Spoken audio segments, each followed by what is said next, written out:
Bonjour à tous et bienvenue dans cette nouvelle vidéo. Aujourd'hui on part pour le lac de Gruyère qui est un lac artificiel hautement touristique. Mais aujourd'hui j'ai choisi de vous parler plus particulièrement de sa création et de ses origines. C'est parti! Pour se rendre au barrage de Recense qui se trouve à côté du lac de Gruyère, de nombreux trajets sont possibles. J'ai choisi de m'y rendre en passant d'abord par le magnifique pont de la Poya qui surplombe la Sarine arrivant tout droit du lac de Gruyère, puis direction Bourguillon en passant devant la tour de Durenbuhl, puis Marly et la montée de la Crozat pour arriver ensuite à Trévaux et enfin Recense et son barrage.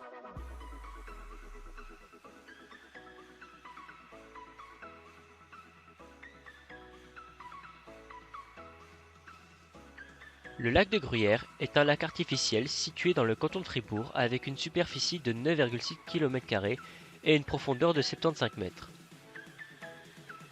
Sa principale source est la Sarine, qui est une rivière qui traverse le canton de Fribourg, qui est aussi son émissaire. Comme je l'ai dit précédemment, le lac de Gruyère est un lac artificiel, ce qui veut dire qu'il ne s'est pas créé naturellement. En effet, ce lac a été formé grâce à la construction du barrage de Recense. Le barrage de Recense est un barrage voûte, c'est-à-dire un barrage qui fonctionne en reportant la pression de l'eau vers des points d'appui sur les rives.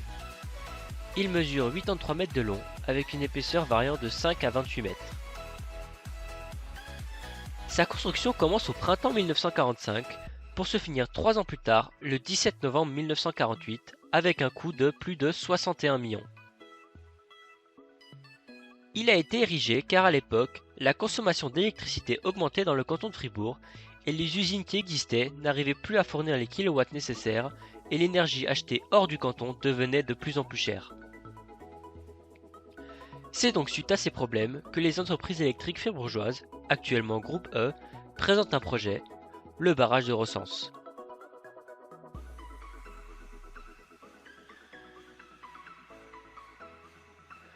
Revenons maintenant au tout début du lac, et je dirais même avant, pour parler de ce qui se trouvait là avant la création du lac. En effet, 15 communes sont touchées par la création du lac et plus de 150 habitants ont dû quitter leur maison. Le problème est qu'il a fallu tout détruire pour permettre la création du lac. Ils ont donc tout déboisé ainsi que détruit toutes les habitations et les granges qui se trouvaient là. Ils ont même utilisé l'armée pour bombarder les habitations afin de les détruire plus vite. Évidemment, les habitants ne l'ont pas bien pris et c'est compréhensible. Personne ne voulait quitter la maison dans laquelle il avait vécu ou encore la détruire.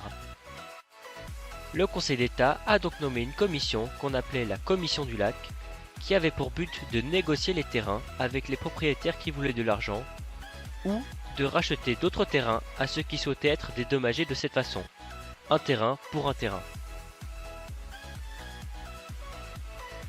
Suite à l'ouverture du barrage en 1948, les anciens habitants racontaient que le niveau du lac montait entre 50 cm et 1 mètre tous les soirs.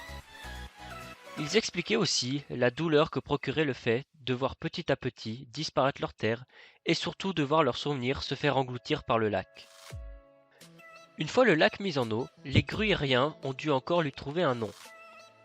Les idées étaient le lac d'Ogo, le lac de Thuzy, le lac de la Sarine, le lac de Marsens, le lac de Recense ou le lac de Corbière. Mais on finit par finalement l'appeler le lac de Gruyère, dont ce fut l'inauguration le 14 octobre 1948.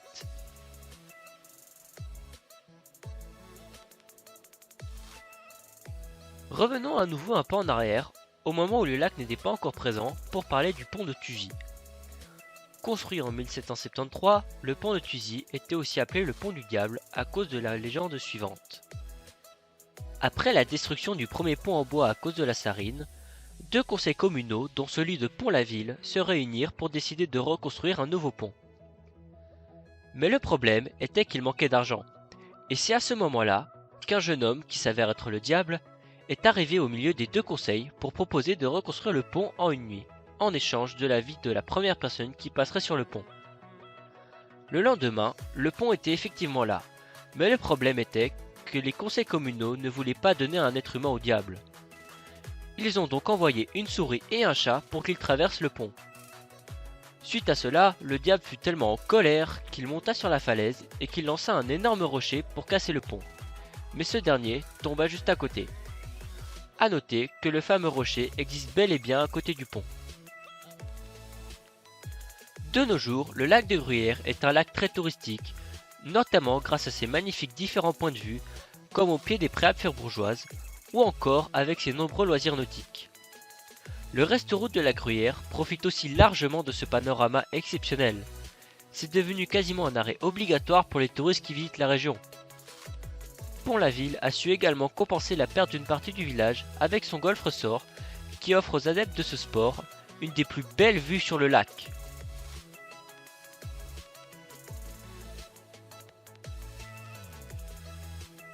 Passons maintenant à l'île d'Ogo, une petite île qui se trouve au milieu du lac de Gruyère qui est très touristique. Elle comporte 2 tours en ruine et on peut, lorsque le niveau du lac est bas, y accéder à pied et devient donc une presqu'île. L'île d'Ogo attire chaque année plus de 5000 amoureux du lieu, entre mai et octobre, et elle représente à elle seule le lac de Gruyère. L'île est constamment surveillée et protégée par l'association Île d'Ogo, créée en 1996, qui a notamment reçu un prix de la Société suisse pour la protection des biens culturels. Selon la légende, les 2 tours du château auraient été construites suite à une querelle d'amour de 2 frères, seigneurs de la région, amoureux d'une même femme et qui, suite au drame ayant amené à la mort de la femme, auraient été inconsolables et auraient construit ces 2 tours sur le lieu du drame afin de ne plus se quitter. Nous arrivons à la fin de cette vidéo, j'espère qu'elle vous a plu. Comme cette fois je vous ai particulièrement parlé des origines du lac de Gruyère et que je suis plongeur, je vais aller voir ce qu'il reste du fameux pont de Thuzy, le seul vestige que l'on peut voir si on a de la chance au fond du lac, car comme je l'ai dit, le village englouti a été rasé avant la mise en eau du lac. Comme toujours, si vous avez aimé la vidéo, n'hésite pas à lâcher un pouce bleu et à t'abonner. Sur ce, ciao!